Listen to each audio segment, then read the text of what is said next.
dengan nama Partai Gerakan Rakyat. Setuju? Akhirnya sah Gerakan Rakyat menjadi partai politik baru, teman-teman. Yuk kita simak videonya.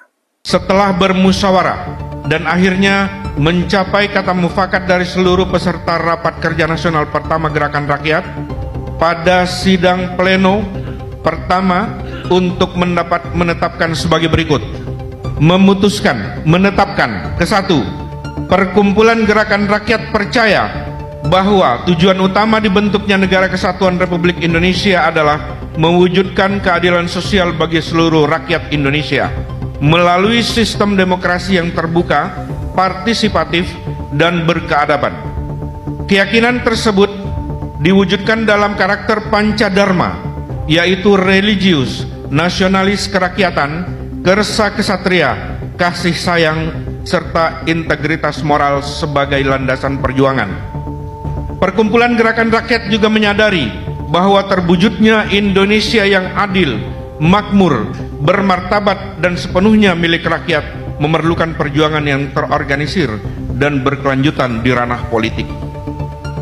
Dengan perlindungan Tuhan Yang Maha Kuasa dan dengan mengucapkan Bismillahirrahmanirrahim, Perkumpulan Gerakan Rakyat mendirikan sebuah partai politik dengan nama Partai Gerakan Rakyat. Setuju? Kedua, mengangkat dan mengesahkan Saudara Syahrin Hamid sebagai Ketua Umum Partai Politik Gerakan Rakyat untuk masa bakti 2026-2030. Setuju?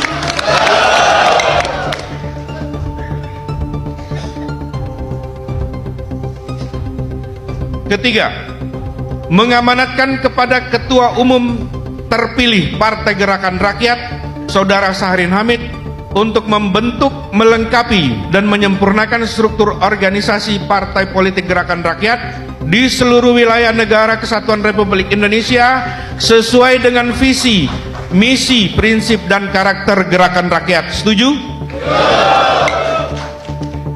Berita acara pimpinan sidang Muhammad Ridwan ditandatangani. Tadi, sesungguhnya teman-teman bisa dengarkan tadi. Tapi pertama, ketidakadilan ekonomi terjadi di negeri ini dan ketidakadilan ekologi terjadi di negeri ini. Di banyak tempat, perekonomian memajukan seluruh rakyat, lalu perekonomian dikembangkan terus sampai merusak lingkungan. Ketika lingkungan rusak, rakyat sudah mendapatkan kesejahteraan. Nah, di Indonesia ini perekonomiannya belum mensejahterakan rakyat, tetapi lingkungannya juga sudah rusak. Saya menengok sedikit atas apa yang terang terjadi. Kita sering dengar argumen bahwa semua pohon itu kan sama-sama ada daunnya dan sama-sama bisa menyerap karbon.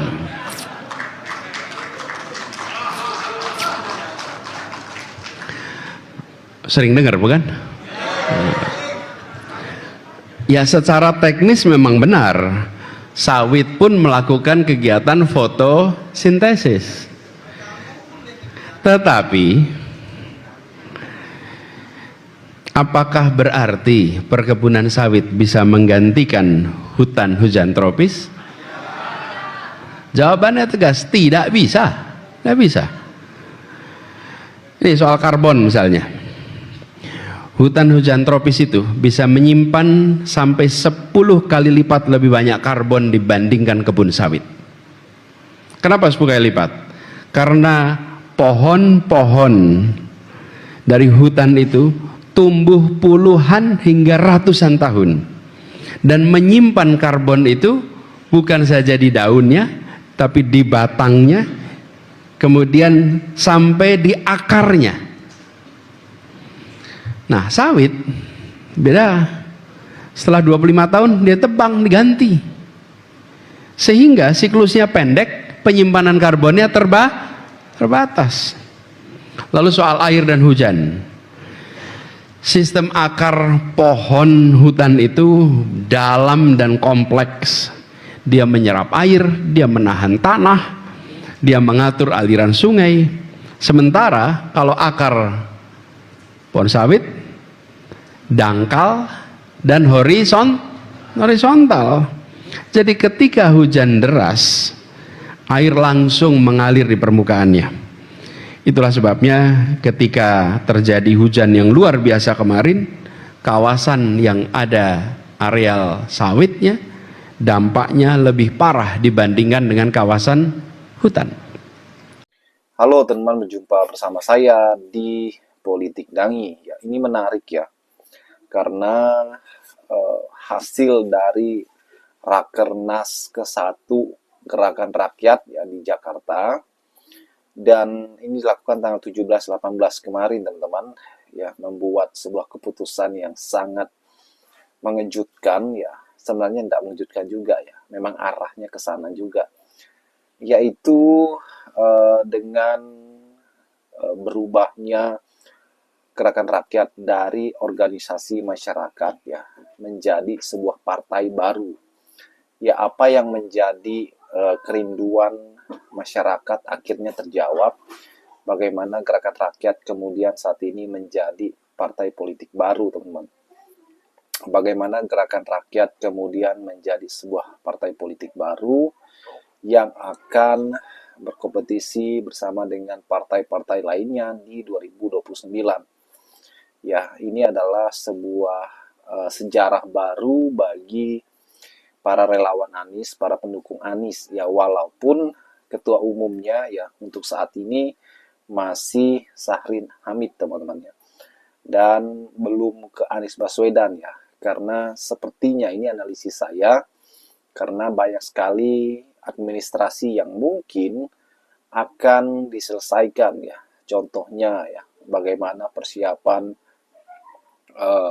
kepengurusan di DPP-nya nanti, kemudian di wilayah DPD hingga DPW ya, di provinsi bahkan kabupaten kota, teman-teman. Ini membutuhkan pekerjaan yang sangat besar, sangat berat ya. Maka Syahrin Hamid ya sepertinya sebagai ketua umum akan menyelesaikan semuanya itu terlebih dahulu ya, clear ya. Maka mungkin Anies Baswedan akan menjadi ketua umumnya, teman-teman.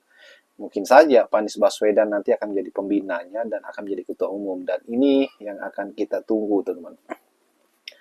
Tak terlepas dari nama besar Anies ya, Gerakan Rakyat ini kan dikenal inisiasinya adalah Anies Baswedan, teman-teman, yang kemudian saat ini pun benar-benar serius ya dalam membangun partai politik baru yang akan menjadi naungannya ya.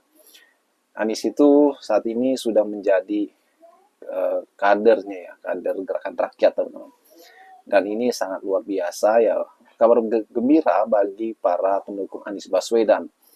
Apakah kalian siap masuk ke Partai Gerakan Rakyat ya? Komen di bawah, teman-teman.